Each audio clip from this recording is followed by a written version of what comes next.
All right, here we go again, guys. We're seeing some crazy price spikes on Bring a Trailer, Cars and Bids, and PCAR Market of all places. The results from our predictions last week will blow your mind. Let's get after it. This is Bid Nerds. The bidding starts now. Bid Nerds is your YouTube card game show. All right, welcome to the show, everyone. Look at that. Wade's back. Wade from Tech Daily. Hot damn. We got some expertise on the program tonight. No way. No way, he says. My name's John Polnik. We are coming to you live from the Container Park in downtown Las Vegas, along with my partner way over on the other side of Wade there, Michael Deeb in San Francisco, and of course, Wade Bennet joining us in studio here in Vegas as well. Welcome back to the show. Wade, how you been, buddy? I've been good. I'm glad I found the place. I almost forgot. I got to say, I feel like a stranger. There's so many new people out there in the nerd herd. There were so many interesting people in this chair. I feel it, but it's good to be back. It's like coming back home. Oh my God, that's awesome. You're welcome back home. There might be some cookies in the corner there for you. Find yourself a glass of milk. All right, this is the show where we make predictions. We try to figure out what the hell is going on in the classic and collector car market on Bring a Trailer, Cars and Bids, PCAR Market, and more. And man, this gig is not getting any easier. Things are just wild out there right now. So we are going to get right to the predictions that we made on the last episode. Let's see what the results were. And right after we reconcile our poor predictions, we will get to some new predictions on the second half of the show. So stick around. It's going to be a fun one. All right, Michael D., what was the first car we made predictions on the last episode? This is kind of the belle of the ball. This is the talk of the town this week. JP, we have to run back to PCAR Market and check in on our 1992 Porsche 964 Carrera RS NGT. So JP, again, this car is listed for sale on PCAR Market by our friends down at Porsche Monterey, which is one of the classic centers. You and I know Nick Newton down there, who runs the parts department. Super nice kid, super friendly staff. And I want to say that the makeover that they just did was to a Gen 5 store. So if you haven't visited a Gen 5 Porsche store, Porsche of Monterey is one. You definitely, if you're in the area, you want to go in and say hi to them and tell them the Bid Nerd sent you. But they bought this car. JP, the dealership owns this car outright. And when I was down at Monterey Car Week, I got to see the car in person. And as good as it looks in the photo, it is 100 times more spectacular in person. This car shows as if brand new. John, what we're talking about is 9,000 miles on the odometer for what is essentially a 964 RS Club Sport. So this car is going to be lighter than the street version. It's going to be stiffer than the street version. And everything is going to be hyper sensitive. The steering will be better. The acceleration and the stopping will be better. This is an incredible car. Ruby Stone is certainly one of the premier collectible colors from the era. Finding a car that is limited production and built in this paint to sample just iconic color from that era, I think heightens everything even further. So JP, without further ado, I was trying to get a hold of Nick before we went live to try to get a sense of what they were looking for the car. I did not truly connect with Nick before we went live. So my bid was around $450,000. I thought that they might be looking for more money than that, but I kind of thought that that might be the most of where PCAR Market could get the bidding to go for this car. I did think PCAR could get there because this car is just so rare. It would bring people out of the woodwork. Even if they sort of had to do it sort of curmudgeonly, they might bid on PCAR Market because the car is so rare. So John, you took the under. And I want to say your bid was just, if mine was 450, yours was 300,000, 964.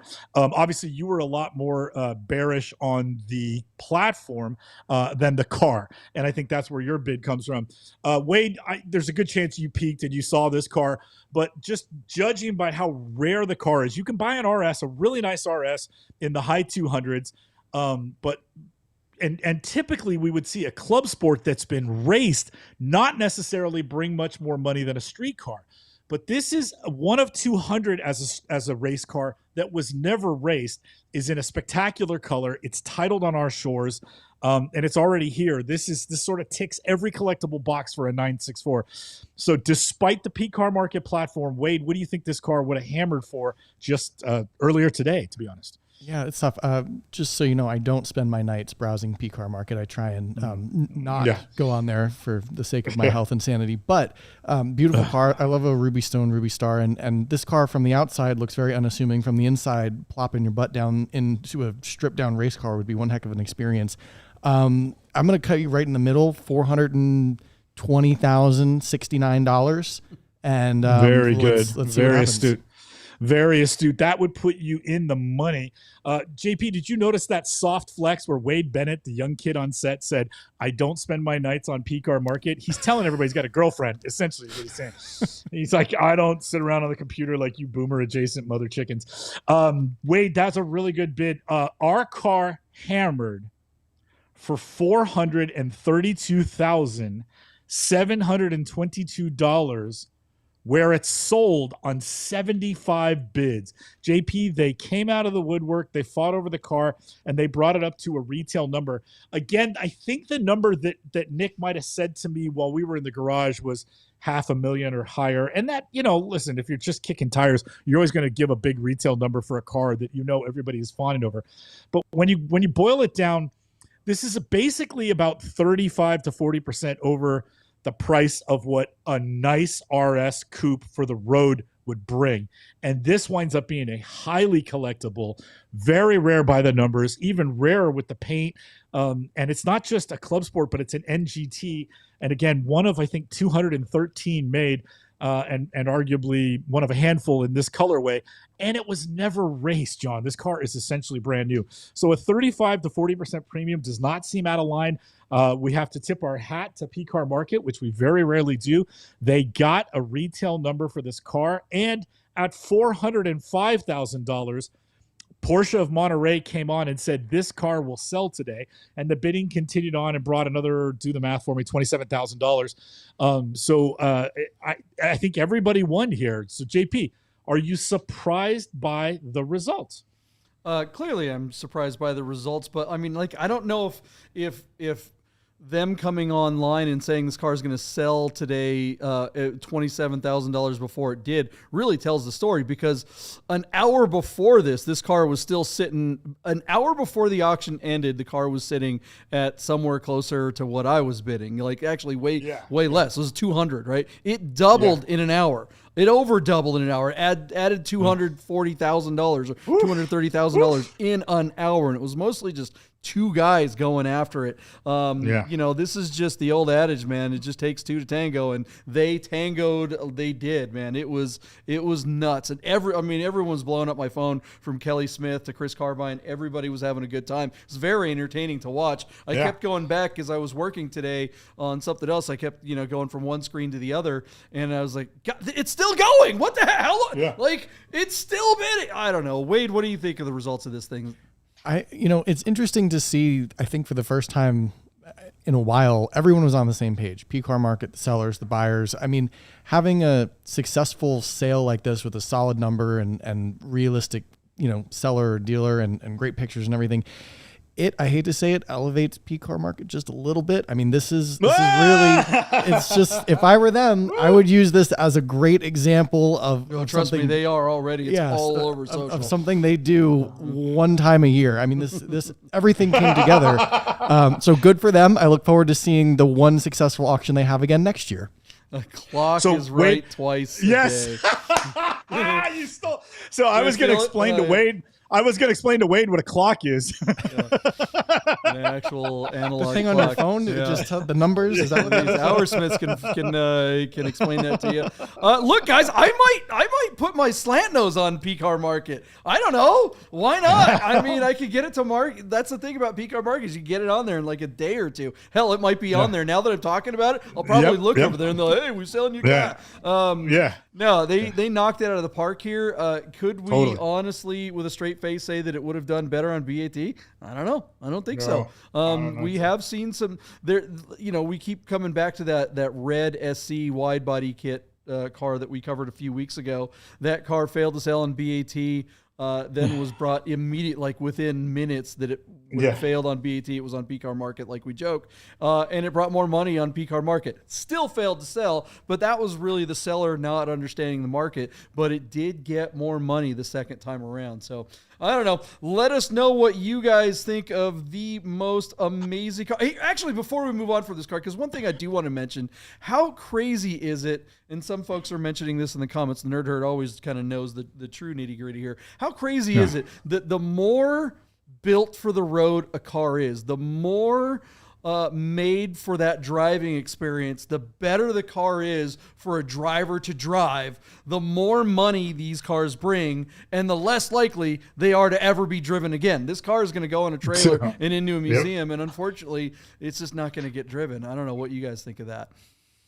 Yeah, that's crazy. I at the very least, I'd love to think that some wealthy, enthusiastic guy is going to bring this car to his garage at Thermal or Spring Mountain, and then on a private track day when there's no cameras around, because he doesn't need the endorsement or the validation of social media, this guy is going to take this out, hire a professional driver to go around and take him in a few laps and show him what the car can do and give him some instruction, and then actually go out and run this car 3 or 4 times a year. That's my fantasy. I doubt that's going to happen, but man, I'd like to think somebody's going to go and listen to that motor sing at like a red line upshift between second and third and fourth for like a couple of hours every month. That'd be amazing. But yeah, I doubt put another 500 miles on it. It's not going to hurt. Right. I mean, heck, you can put 20,000 miles on this thing, and it's still going to be worth quite a bit of money. It might go up in value. It might still go up in value. Yeah, no, seriously. Yeah. All right, let us know what you guys think of the Ruby Stone car. Did PCAR Market get it done, and does this change your opinion of PCAR Market? Do you think we are looking at a spike in prices? Is something going on in the market that people are spending this kind of money on crazy, ridiculously rare collectible cars that they're probably not going to drive? Let us know your thoughts in the comments, and let's get to the next car. This is another kind of crazy colored car. These bright colored cars, man. What is it with these bright colored cars? What's the next car? Michael Deeb. All right, JP. So it's a 2023 Chevrolet Corvette Z06 convertible that we are going to check in on. That was on Bring a Trailer. This car was packaged with the 3LZ and the Z07 packages. JP, the Z06 is that screaming, normally aspirated 8,000 RPM bullet that Chevrolet made. And what else can I tell you? Oh, it's called Rapid Blue paint. Rapid Blue with the Tension Blue and Twilight Blue leather upholstery. That's entirely too many blues for one car. I don't think this car looks good on the inside. I don't mind the outside so much, but miss me with that rear wing. But man, a Z06 convertible, JP, that's be a hell of a lot of fun to drive to LA and back, or take on the occasional Overton run. I wish I would have let Gerd start the bidding, but he did not chime in before I opened my big mouth, and I don't really know the Corvettes that well. That's my disclaimer. I went 155, JP. You took the under at $145,000. Wade, our car is on BAT listed out of, forgive me, I have to zoom in on everything because I don't have my contacts in, Hudson, Michigan.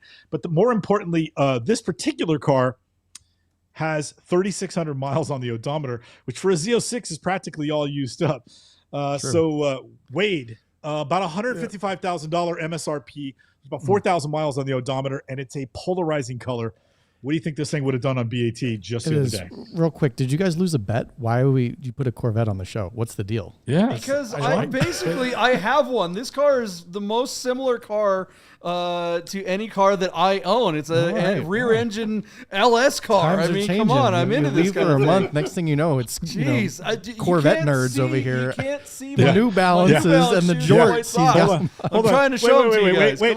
Let's decipher this for 1 second. Did my partner just admit at the air that when he looks at this Corvette, he identifies as a Smurf? Like, is that what happened? Oh man, I gotta say, you definitely gotta love blue, but the Rapid Blue, the Rapid Blue is actually like a well-known Corvette color, and it was like almost like a launch color, I think. So people want this. I don't know if they want so much blue on the interior. The Z06 obviously highly desirable. They were like $250,000 when they launched. Now 1 year old, all the miles after 1 year. I don't know, let's see, the MSRP was what, 150 something? It's got to be below MSRP. 147.5.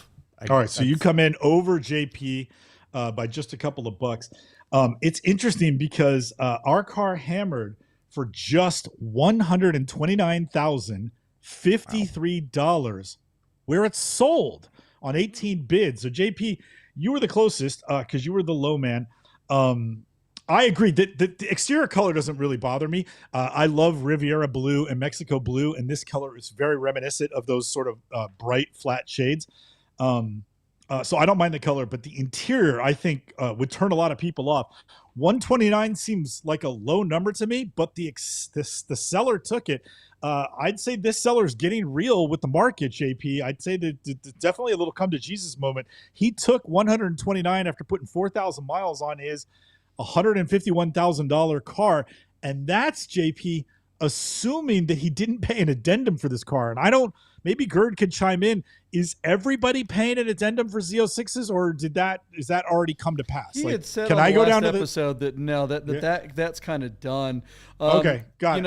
I keep talking about Corvettes. We always talk about Corvettes as being the ultimate boomer car, but I think this car had to have been spec'd by a Gen Xer, someone my age, someone that grew up in the 80s. Because I'm looking at this, who would combine blue with the yellow seatbelts, and all of a sudden it dawned on me where this spec came from. If you grew up in the 80s, you probably had this poster on your wall next to your Porsche. It's Heather Thomas in her blue bikini with the yellow straps. I think this is the Z06 Heather Thomas spec. Wow. I mean, look at that. Wait a second. I got the wrong car here. I've got cars going over there. Is that Oh the my same thing God. or what? Same spec? That is hilarious. You guys tell me. Yes. Yeah, Heather Thomas. I don't know. Most of us prefer the pink. Oh green Jesus, suit that that's she funny. had out, but That is yeah, really the good. Gen Xers are all knowing what we're talking We're off about. the Everyone rails. younger than that, Wade's just sitting over there going, Yeah. I have no idea okay, who that who is. the hell What that is woman it? is. Yeah. Heather Thomas is the first lady before you're born. She was the correct Heather, I believe, is the. All right, let us know what you guys think of this bikini spec Z06 results. Was that well bought? Is that what these things are worth now? Or do you think it would have brought more money if it just didn't have such a ridiculous jet ski interior and just over the top color? Do you think a more subtle, or do you think like an even worse color like burgundy, something that the boomers really like, would have done better? Let us know in the comments, and let's move on. What other cars did we make predictions on the last episode? JP, we were kind enough to cover my listing, which was a 1968 Fiat 2300S Coupe built by Ghia with a straight six, very rare Fiat straight six, and a 4-speed manual transmission. This motor was tuned by Abarth, specifically, I think, probably in the intake manifold, because this car utilizes twin Weber carburetors to get up and go. And the Ghia design is actually pretty good. This is done by Mario Buono, who worked for Ferrari and later for Fiat. And Mario Buono has famously penned the Fiat 124 Sport Coupe that I'm so fond of, because I've had like 6 of them or some crazy number. JP, this car is Rafi's car, listed out of Brisbane. He had run it earlier in the year where it failed to sell at $27,000. And at that time, the reserve was way up there at like $45,000 range. Rafi just wanted to get off the car and gave it to me to sell as an alumni, allowing me to represent the car on BAT. And we had a lot of fun with it. I want to thank the Nerd Herd and the people from Facebook Marketplace that all chimed in and commented. Your engagement helped me sell the car, and that was meant a lot to me. So thank you to everyone who commented and played with me in the BAT listing. And several people, John, you may have read some of the comments. Several people shouted out the bid nerds, and I thought that was really great. So this is kind of a win-win for everybody. JP, you were the lone bidder on this and gave me a number of 30 grand. You knew what the reserve was, and obviously we were hoping it would get to that number. But JP, I'll spare you, Wade. This car sold for $26,000 on 21 bids. And I could not be happier. John, I think I might have told you over the phone, but the winning bidder is an Italian car nut who lives here in the Bay Area. So the car, he's basically going to come over and meet Rafi and give him cash for the car when he gets back from Spain. And I will probably be there to facilitate and title transfer and the whole nonsense. But he may just drive this car across the Bay Bridge and take it home. We shall see. But the guy has owned Fiat Dinos and Ferraris and all sorts of things. And so he seems to be pretty excited about getting this car. So John and the Nerd Herd, thank you. Thank you all very much. I'm very proud that this car sold, and it was sort of the groundswell from our audience. Thank you, guys. Wade, what do you think of this thing? It's cool. I mean, I have an Italian in the garage, and I would park this one right next to my other one. It's really cool. Love the silver over red. Love the headlights. It's not a car I'm familiar with, but from a distance, it really looks, I mean, like it's worth 2 or 3 times as much as what anybody would pay for it, seemingly. So I hope it drives just as well. It seems like it's well maintained, really clean, good looking car, and I look forward to the new owner enjoying it across the bridge and beyond. I'm glad it's going to an enthusiast and a collector and somebody who's going to appreciate something so unique.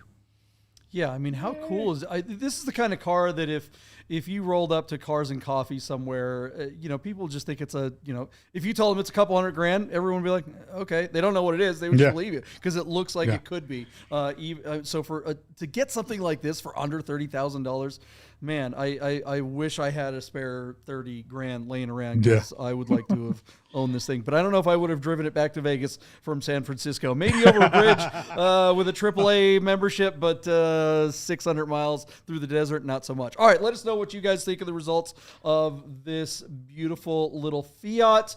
And we are going to make some predictions right after this. Hey guys, I gotta tell you about our friends Godden Porsche of Las Vegas and Godden Classic. If you're looking for a new Porsche or a classic, you gotta call our friend Steve at Godden. This guy. Save yourself the hassle of screwing around with all the auctions like we always talk about and just talk to Steve. He'll find you the classic Porsche you're looking for. Godden Porsche of Las Vegas.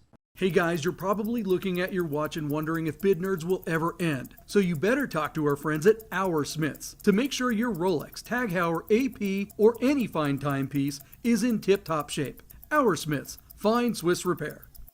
All right, one last look at Heather Thomas from the 80s, and we are going back to some predictions. All right, guys, Nerd Herd, thanks for hanging out with us this long into the show. You guys rock. There, as usual, are more of you hanging out than there are thumbs up. Please do us a solid and give us a thumbs up. Now is the time so we can get that Nerd Herd growing. It keeps getting bigger and bigger. So seriously, guys, welcome to all of you who are new to the Nerd Herd. It's awesome to have you here with us on a Wednesday night. We do this every Sunday and Wednesday night. Okay, so look, the big question is there a spike in the market? I mean, we saw pretty much everything we made predictions on the last episode sold, which is great. I do think that sellers are kind of coming to Jesus. They're having more realistic expectations when it comes to the reserves, but we're still seeing some pretty big numbers, maybe even record numbers on really special cars. We've got some interesting cars to talk about tonight. Let's get to the predictions and see if we can answer this question. What's the first car on the list, Michael Deeb? All right, JP, our Deja Vu car of the week is brought to us by our buddy Andy from Las Vegas. We previously covered his 2011 Mercedes-Benz SLS AMG when he ran it on BAT with photos and images by John, my partner, and I think Lee Patet went out there and clicked with you. Is that fair to say, That JP? is correct. This is some of Lee's typically awesome work. John, every time I look at Lee's photos, when you guys go out and leave Clark County and go out to the desert, I always think these shots are better than what was ever on the brochure when these cars were being sold new. Lee is so damn talented, and Vegas offers such an incredible backdrop. However, when Andy ran the car previously a little while ago, it failed to sell at $155,000. So the car has basically come back to market. This is a 2011 SLS showing 27,000 miles. That's the first year of the SLS in the United States. And the SLS, which is different from sort of the AMG GT, is a big 6.2-liter normally aspirated V8 that makes over 560 horsepower. This is a really thrilling and throttle response motor. And of course, the coupes are adorned by these incredible gull wing doors, which makes everybody think of the 300 SLs from the 1950s. So JP, obviously, Andy and ultimately the owner of this car that Andy is helping to sell it for would have to have a come to Jesus moment with BAT. In other words, if your car failed to sell at your previous reserve, we will run it for you again, but the reserve has to be more realistic. So with that in mind, knowing that the car failed to sell at 155, it is worth noting that with still 2 days to go, Andy's SLS is already up to $143,000. Again, 2 days still to go. And that is brought to us by way of sorry, JP, I just have to zoom in on everything. 14 bids. So, John, I think he's going to do better than he did last time. I think he's going to swing right past 155, and I'm going to say he's going to go all the way up to, I mean, John, it's at, what did I say? It's at 143. I think there's at least another 30 in play. I'm going to go 173,000 and say that Andy is going to do really well on the second blush, which is not normally the case. But the assets are good, and the car is getting really good attention this time around. I think he's gonna fare very well. So, JP, my number is 173. Do you want to send it to you or send it to Wade? Well, yeah. I mean, we're going right to numbers, so I'll go, and we'll let Wade go last. He knows these cars better than I do. Obviously, I know this car. I've seen this car. It's a beautiful car. I really would love to own something like this. Mercedes depreciates so horribly usually. The AMG GTs, which actually Wade knows very well, those cars are worth a fraction of what they were originally. These, for some reason, seem to hold their value. Most Mercedes just plummet, but the G-Wagon and the SLSs and some of the other special stuff seems to hold a little bit of the value. It failed to sell at 155 last time it was up, and I believe that was because it was one of those crazy news days, and that's the problem with auctions right now, and why a lot of people are asking me, should I go no reserve? And we've seen there's just the news cycle coming up against an election. You just don't know what everyone's going to be talking about on any given day. Is it inflation? Is it, an assassination attempt? Is it a war somewhere? Who the hell? There's so much potential for bad news right now that I think it'd be really scary to be left holding the bag on that, kind of musical game where you don't want to be the last one holding that hot potato. If it's a no reserve, you're stuck with selling it at a low price. If you have a reserve, that's what reserves are for, to protect you. I'm going to say that it does better than last time because it seems like things in the news cycle, at least this week, are kind of calm. So hopefully they stay that way. And if people are paying attention to auctions, this car should get it. What was your number, Deep? 173? I'm going to go 173. That another 30 grand from where it's at now. I'm going to be optimistic and say 175 and pass it on to Wade. What do you think, Wade? Yeah, so I love these cars. This will be next in the garage for me. I love the fact that this car kind of seems to be almost like a one owner. I know it's been in the family that he's represented for a while. I looked at the history of this car. It had its transmission recall addressed as well, and it has enough miles where that's no longer an issue, which is great. Well maintained, good story. It's really tempting, especially here locally, and a car like this that looks so good. And I gotta say, JP, those pictures, they're doing it for me. I want to be in the car on that drive right now. So it's great. And I will say one thing, JP, these cars have had, and I think are still having their moment.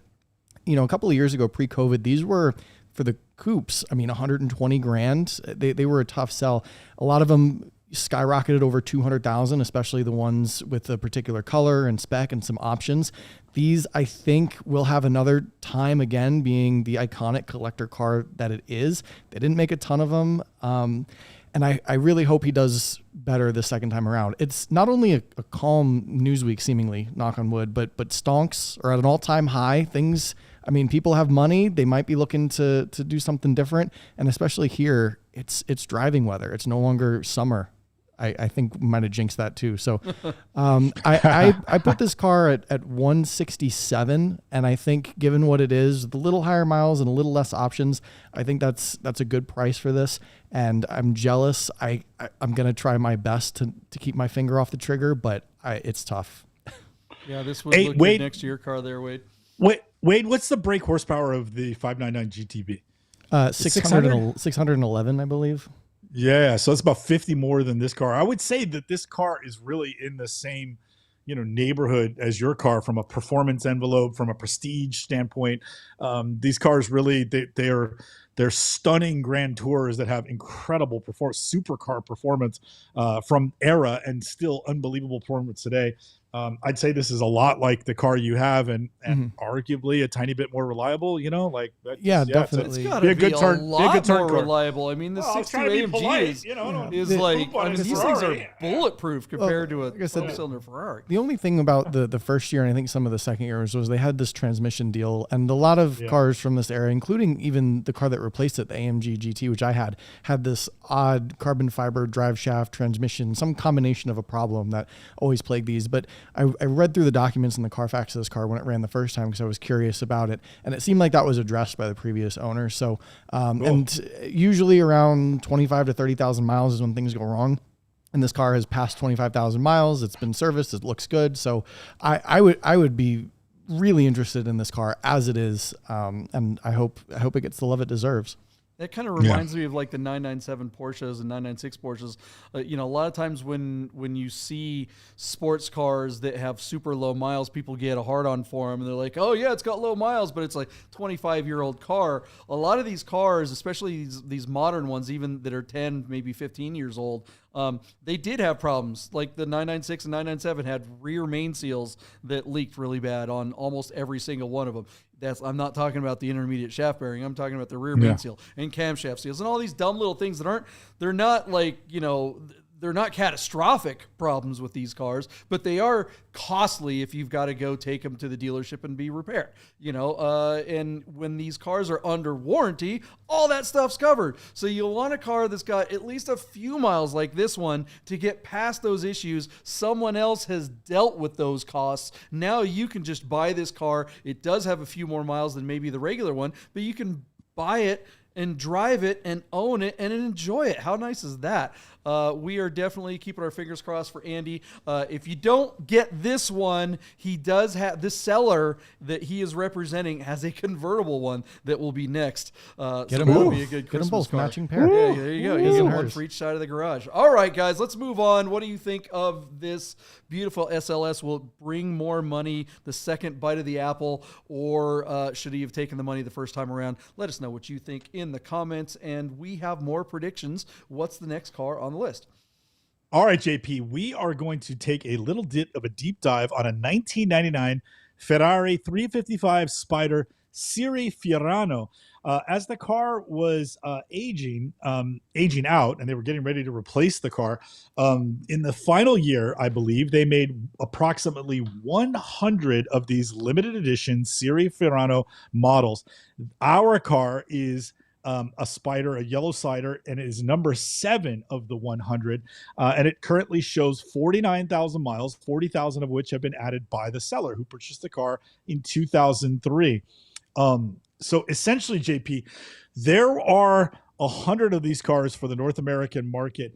And as I understand it, and Wade, chime in here because I know you have some good Ferrari knowledge, almost all of these cars are F1 gearboxes. However, I think there's like some ridiculous low number of like a handful of these that are like 3 or 5 of these that were built with a 6-speed manual, but everybody wanted the F1 gearbox back in period. And it's kind of a bummer because these cars, I think, are treated to like a handling package and some challenge pieces like the grille. All this stuff was part of that package. And then, of course, they were numbered. And of course, these cars flew off the dealership floors. If you remember in 1999, JP, everybody was a millionaire except you and me. And so, anybody whose IPO had already gone public was running down to the Ferrari dealership and plunking down whatever they could to get their hands on whatever Luca de Montezemolo was driving that week. And the 355 was a very, very popular car.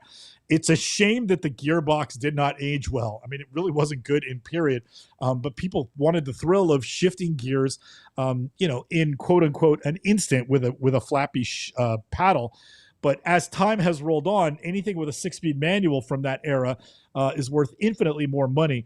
So despite this car being a limited edition and having some special performance goodies on it, these cars today, JP, don't bring collector money like you would think a special edition of a really popular and successful selling car would. And so the Serie Fiorano is a very interesting relationship with the collector market. They're not interested. It's kind of like Piero Ferrari, Ferrari's illegitimate son that nobody actually gave a rat's ass about. Dino died and they won't stop talking about him. So anyways, JP, here's our car. It's on BAT. The photos don't do anything for me. It's listed out of Point St. Lucie, Florida. 50,000 miles is, that's right on the cusp of high miles for a mid-engine Ferrari. It's not the end of the world, but the mileage is not going to do the value any favors. It's running no reserves, so this guy is all in on selling the car this week, John. So somebody is going to take this car home, but I don't know. The yellow, it's like, I don't know, like ironically Ferrari, it's so look at me in this color that it doesn't do anything for me. I don't think I'd buy one of these cars with an F1 gearbox, and I wouldn't be interested in buying one of these and spending 40 grand on a 6-speed manual conversion. Maybe somebody could make a case for it because it's a Serie Fiorano and not just a regular Spider. But I don't know. That's the best I can come up with this car. This car, just a basic one with a 6-speed manual, is a fantastic driving car. So this, even though it's got some enhancements to make it handle a little bit better, the transmission really just sort of ruins the day and it ruins the value. So JP, I loft it back over to you. What are your impressions of a numbered, and again, let's face it, it's a pretty small run, just 100 cars. This is number 7. So would you pay a premium for that? I kind of know the answer to that. I'm asking it almost rhetorically, but the Ferrari guys will line up around the block for numbered cars, but the Serie Fiorano has never brought the big bucks. What do you think? I mean, I think the Ferrari 355 is one of the best looking cars of all time. Like, I think these really are beautiful cars in any spec, whether it's the convertible or the Berlinetta, the Targa, the Coupe, doesn't matter. Love them all. But they're not uncommon. And looking at this car, driving down the road or standing right next to it, looking at the number plate, it doesn't look any different from any other 355 of this color. I mean, it just basically looks like Michael Bay spec from The Rock, the movie that they shot in your neck of the woods. That was the big hero car of the movie on Nob Hill. Yeah, right by your restaurant. So, I mean, I would absolutely buy one with an F1 transmission if the price were right. I mean, if you could steal one, sure, but and I would like it. I mean, of course, I'd rather row through the gears, but I don't mind the F1 transmissions as much as everyone else gets all pissy about it. But it's certainly not my first choice. And I just who cares about the number plate? If you're going to have to live with a flappy paddle car, you're definitely not going to want to pay a premium for it. Wade, what do you know about these things, and what do you think? Well, there's a couple things I like and a couple things I don't. The special edition of this car is really, unfortunately, not that special. Seemingly, it doesn't seem to drive the price up. I was relatively unfamiliar with this prior to just learning about it tonight, and it doesn't seem like it's the sort of special limited edition version of a car that Ferrari owners care about. So it is what it is. It's slightly better than your average 355, but most of what made this car different may not even be on this car anymore. They changed the brakes, they changed the suspension, the steering a little bit, but that was 30 years ago, and I'm sure through many maintenance cycles and brake swaps and all sorts of upgrades, I think the only thing that's probably left on this car is that special number 7 number plate. So you kind of have to look at it for what it is. It's a yellow F1 transmission, older Ferrari. I do like the 50,000 miles. Yeah, I don't hate that as much. I like the fact that it's been with the same owner since 2004, whatever it was. I think from a Ferrari buyer and Ferrari owner perspective, if the documents and service history is all there, I'd much rather buy a car from somebody who's had it for a long time and knows it, rather than some collector Ferrari that's been, pushed around from 6 or 7 different people and driven 50 miles through every ownership, and everyone hasn't, touched it or done any service. And through some of the back end pictures, there seems to be a lot of parts and documentation and things that are associated with this car. So I don't hate any of that aspect. The service on this car is not cheap and is not easy. Hopefully it's all up to date. And if it is, it's a quintessential Florida Ferrari. In 2004, a convertible F1 transmission Ferrari was like exactly what those rich.com people probably wanted, and everyone else who really didn't know anything about cars and couldn't drive a manual transmission. I mean, this probably was the car of the time. Nowadays, I mean, it's a clunky, hunky, older Ferrari that needs a lot of love and attention, and it's expensive to maintain. So those are my thoughts. It's probably not the Ferrari for me, but I appreciate it for what it is. And something tells me it very well may end up in Florida, because this really is still a Florida special. Yeah, and it's from Florida. So with that in mind, what do you think it's going to bring, Michael Deeb? All right, JP, our 1999 F355 Spider Serie Fiorano is showing 49,000 miles and running no reserve on Bring a Trailer out of Florida. Our car is currently up to $66,500, and it closes tomorrow, JP. That comes to us by way of just 7 bids, so not a lot of action for this car. John, again, everything about this car, everything about this special model should scream that it's a 6-figure car, and it's not. I think this car is going to struggle to bring even 90 grand. So my bid, JP, is going to be just $91,000. It's hit high, it's hit far, it's hit deep, but it stays in the park. This is not going to bring 6 figures, not with the miles. It's just kind of a bummer. Not a lot of love for this special model, and you would think it was. It ultimately drives incredible with the steering rack and the brakes and the ECU and all that stuff and revised suspension, but nobody seems to care.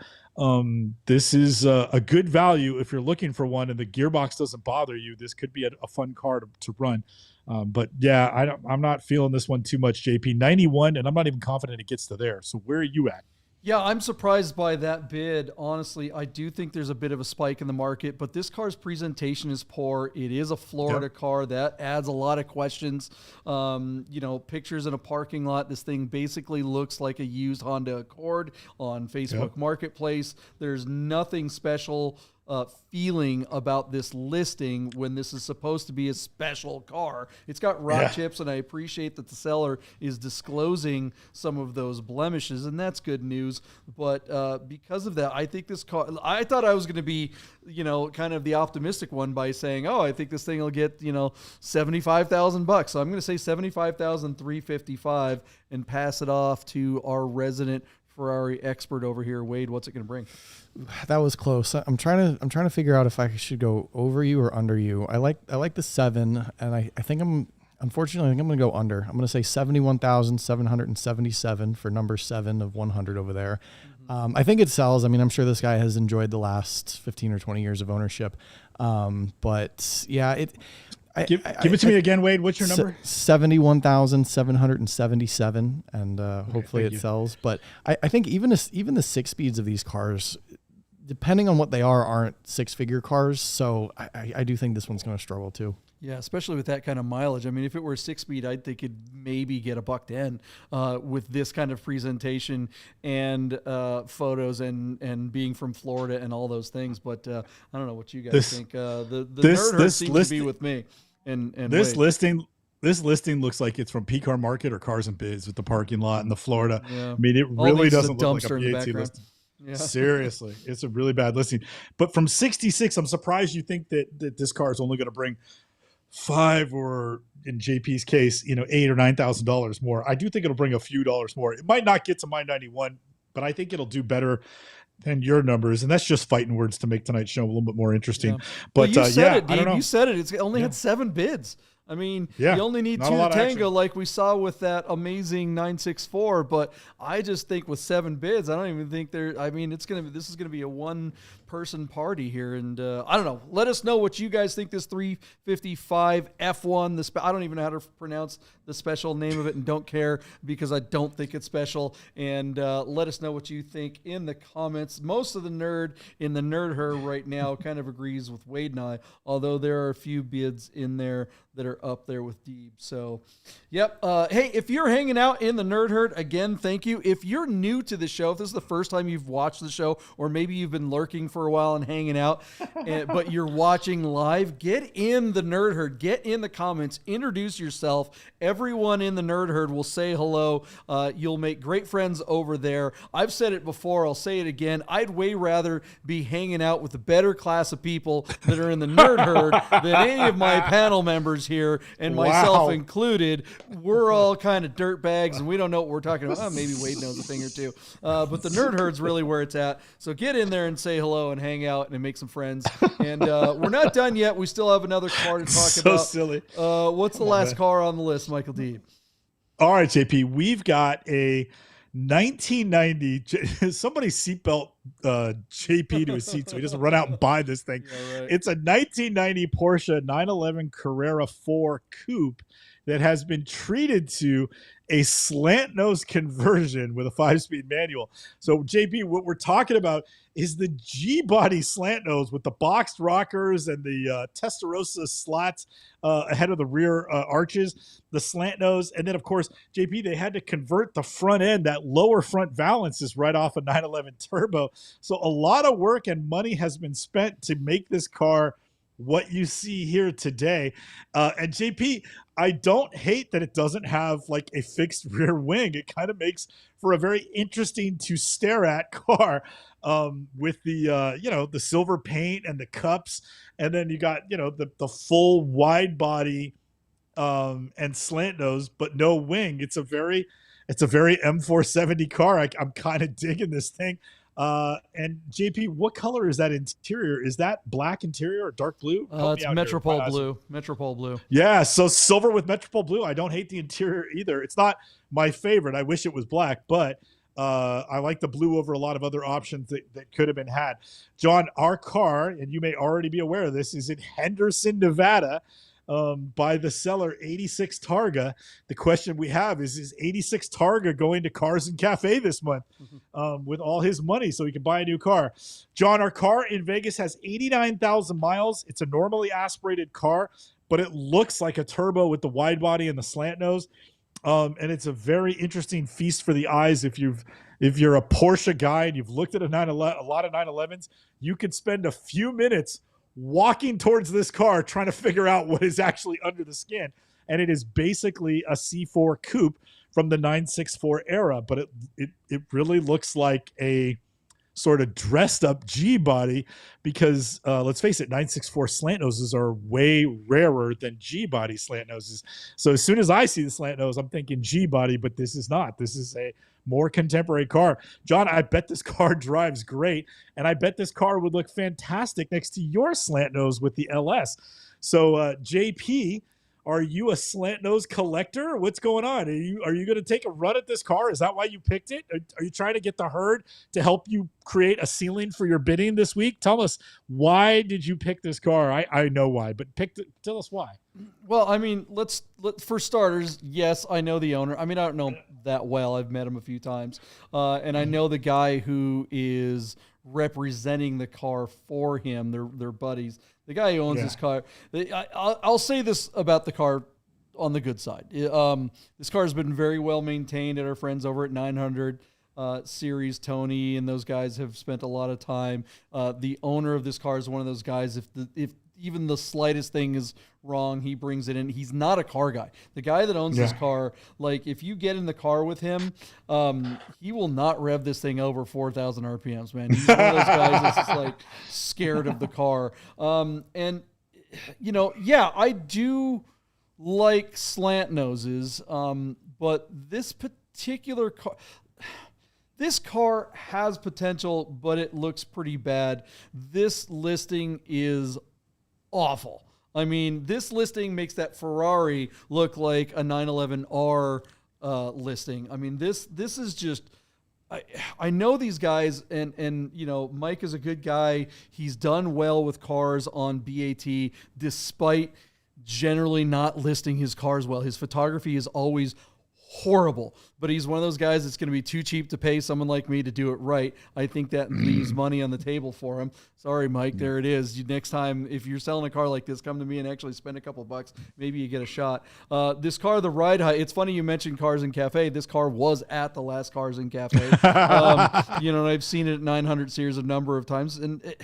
And I've expressed some interest on the car because I do think it has potential. Like right now, it's 14 feet off the ground. It is like safari height. It looks ridiculous. If this car was brought down a little bit, it would certainly look a lot better. The big problem is that obviously flat nose or slant nose C4s, 964s, they did make them, but they didn't have the pop-up headlights with the doors like these do. The Flachsbau C4s in the 964 had the bug eye lights that popped up, kind of like a 928, and it didn't have the box rockers like this or the cheese grater on the side like this. It was a much different looking car. So that's why you look at this thing and you're like, is this like the first glance you look at something like this and you just automatically think it's a 1976 911 with a beat up 2.7 that's leaking oil all over the place and thermal reactors that have busted all the head studs, and someone slapped on a bunch of 964 and slant nose and just a bunch of different Frankenstein stuff. So because it's just wrong. But I bet this car could be kind of cool, but I don't think it's going to be worth a whole heck of a lot of money. We'll get to the numbers in a second. Wade, what do you think of this terrible listing? Well, there's two things that stand out to me. One, I know a little more about Porsche than I did before I met you guys, but for as little as I do know, I see this car and I know some things are awkward about it. With that being said, I'm curious if this car would ever go to somebody who's a collector or enthusiast, or if it goes to somebody who just doesn't care what it is and wants to transform it or change it or drive it or experience it and then move on. I mean, does anybody save this car? Do you do anything to this car? Does somebody buy it as like a project, or does it have any potential, or do you just say this is what it is, and anybody who knows Porsche is going to be scratching their head and feel a little uncomfortable looking at it, and anybody who doesn't is going to be like, oh, cool Porsche. I don't know, and that's kind of where I'm going back and forth. The other thing, I know you harped on it already, but these pictures, shout out to whoever in the Nerd Herd said that he drove it on the park in his neighborhood and then got about halfway through the pictures and probably got yelled at, and then decided to park on the side of the road around his neighborhood and take the rest of these pictures. Tough. It's tough. I mean, for a couple of $100, this car might have looked a lot better. But it's just one of those things where maybe you want to get rid of it ASAP. You take just enough pictures for what it is. You hope for the best, and you hope for a guy like JP over there to accidentally trip and fall and bid and buy it. Right? Someone that likes the weird stuff. Right? Yeah, I mean, Wade, you're bringing up a lot of really good questions. Does it make sense, right? I'll wait to answer that question when we get to the numbers. Deeb, what do you think this thing will bring? That's you, Deeb. All right, JP. Today. I have to confess. It's an hour show. It's a short show. I mean, we're not going to be here all night. Let's get to this. Yeah, it's still you. I thought it was it's at $32,000. JP, it's all. Awkward silence. Is he frozen there frozen. or something? Can you guys hear or is he just staring into the light? He's got to put another nickel in his internet. Staring into the light. We're waiting for your bid, Deeb. We can hear him tapping away. I just posted it in the comments. Oh, he's back. He's back. Can you hear me? Can you hear me? We can hear you. Okay, you guys can hear me now? Yeah. Oh, okay, cool. All right, so time. JP, I have to confess, I've been talking the whole time, but yeah, I thought it was at $32,000. Our car is only at $22,500, and that comes to us by way of JP, just 12 bids. And it closes tomorrow. I think I have no idea what the reserve is on this car, but I say this car is DOA. And it's not the car, it's the presentation. I couldn't agree with you guys more. This might be one of the worst presentations we've seen, and it's a bummer that it's somebody we know in Vegas that owns a Porsche and didn't have the wherewithal to ask JP for some assistance, because he could have done a lot better. John, my bid is going to be just $50,911, and I'm not confident we'll get there, but I'm guessing that even if it gets to my number, that it doesn't make reserve, and he's got no chance of making reserve with these images. The car is interesting enough, but the presentation It's DOA as far as I'm concerned. JP, what's your bid? I think that's a good take. The thing is, Wade asked the question, does it make sense to like return this to what it was? A 964 C4 with low miles like this, or relatively low miles. What was the miles, like 50,000 or something like that? 89,000. 89,000. Okay, so it's not super low miles, but we know the car is a good car underneath. I know it's well maintained, and I know the car is generally straight. I think it had a small accident on the Carfax or something like that, but all that said, wide body 964s, a real 964 wide body C4, those are trading for $150,000 to $200,000 pretty easily. Yep. This clearly isn't a 491 car. It's not a factory wide body, but at least it has the hard part is the rear hips, right? Is getting that back end to be wide. So the hard part's done. You could replace those front fenders with normal wide front fenders fairly easily. I mean, fairly is tough. You still have to have paint and all kinds of stuff, but I mean, call it maybe $20,000. You could put normal frog headlights from a 964 and put some H4s on there, and it would look more like a 964. It would still be kind of weird with the box rockers and the cheese graters on the side, but you would then have a wide body 964. Does that mean it'd be worth $150,000? No. A normal C4 964 from 1990. If it were a narrow body and hadn't been touched at all, those are going for $80,000 to $120,000 depending on condition. So what's the delta? If you could buy this for $50,000, could you bring it back to some semblance of normal? Could you make this car look like the basically $80,000 car that it should be for not a lot of money? I think the answer is maybe, if not probably. But what is the reserve? I actually know what it is, and I'm not going to divulge that. I'm not going to ish on this guy's listing, but yeah, I'm with you, Deeb. What was your number? 50,000? What? 50,000 911. Yeah, 50,000 911. I personally wouldn't I wouldn't pay more than $50,000 for this car. No way, not a chance. Even though it's a 964, it's a C4, and it's a good car. And I do kind of like it, and I think just lowering it would make all the difference in the world. Just taking photos would make huge difference in the listing. But you're right, this listing is DOA. I'm gonna go 46,964, and I don't even think it's going to make it to that. I'm just picking a number that's under you and going to hand it off to Wade. What do you think? JP, your speech really changed my perspective on it, because, on Bring a Trailer, and this isn't a joke, on Bring a Trailer, we've seen like these obscure cars, these project cars, these things that, need X amount of dollars to make them right, or X amount of dollars to fix them, or X amount of dollars to turn them into a car from a pile of scrap. And we say, it's never going to reach anything. And next thing you know, somebody pays full price for a car that needs $20,000 or $30,000 worth of work. And you're like, who in their right mind would buy that?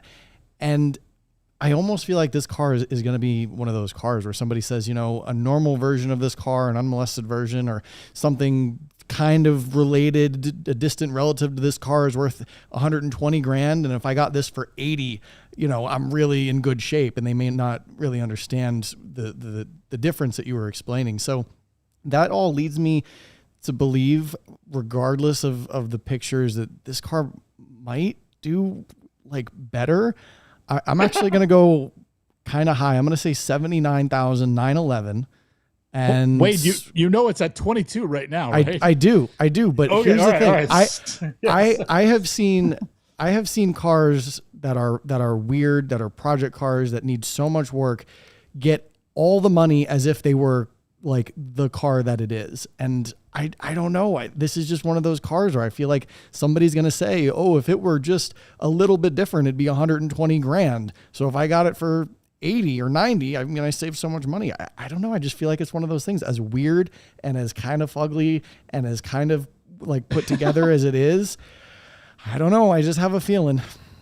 It's so 79,911 for Wade. Yep. Yeah, it's not bad car.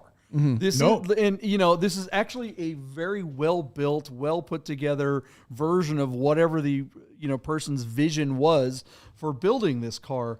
And so I think you're right there, Wade, because You know, we talk about my Slant Nose, and it's an LS swap thing, and it's kind of a crazy monster, and it's nowhere near as well put together cosmetically as this one. I mean, mine's a fiberglass kit that was built back in the 80s sometime, and then some guy got it a few years ago and did a massive mechanical upgrade to it in every way. But the exterior is still kind of, you know, it's definitely a crazy looking car. But it's something about it makes sense. Like, we covered that 944 LS swap a few weeks ago, and everyone in the nerd herd, everyone on the panel, Deeb and I all agreed, we're like, you know, high 20s, low 30s maybe, and it was a 944 with an LS swap that got $62,000. And that's to what Wade kind of is talking about. Sometimes these weirdo cars, sometimes these cars that scratch an itch that you can't find otherwise, sometimes people want stuff like that. And I think someone might want this thing, but I think it's got a long way to go. And I don't know if the seller is realistic enough to have a come to Jesus moment. Maybe if the seller got their act together and actually presented this car and had it represented on BAT by someone who really could sell the romance of it, that they might be able to get a little closer to their reserve. But I think they're in trouble. I think they're keeping this car tomorrow. All right. What do you guys think this kind of Frankenstein 964 will bring? Do you think the seller is nuts for even owning this car in the first place? And is it the right thing to do to get rid of it, and they need to just dump the price? Let us know what your comments are. We love reading them, and there's always good insight out there. That is the end of the show, guys. We've got some predictions made. Check out Porsche Road Trip on my Cars Unknown channel. I've got one more episode to go. The first season, we had 8 episodes out there, so one more is coming out on Monday, and we're going to try to do something, maybe a GoFundMe or whatever, see if we can figure out a way to get another 8 episodes made. Love to make more content for you guys, but in the meantime, we'll keep making Bid Nerds. Wade, what's going on your channel? How can we support what you're doing over there? Head on over to Tech Daily. Yeah, we're talking all the new iPhone stuff, new Samsung stuff. Holiday shopping is upon us, so we'll be talking about all the gears and gadgets for the holiday season and beyond. If that's of any interest to you and you're tired of cars for the night of the week, come on over, say hi, I'll be there. Woo! All right, guys. Deeb, anything you want to plug before we get out of here? Good night. We're leaving with God. Hey guys, I gotta tell you about our friends Godden Porsche of Las Vegas and Godden Classic. If you're looking for a new Porsche or a classic, you gotta call our friend Steve at Godden. This guy. Save yourself the hassle of screwing around with all the auctions like we always talk about, and just talk to Steve. He'll find you the classic Porsche you're looking for. Godden Porsche of Las Vegas.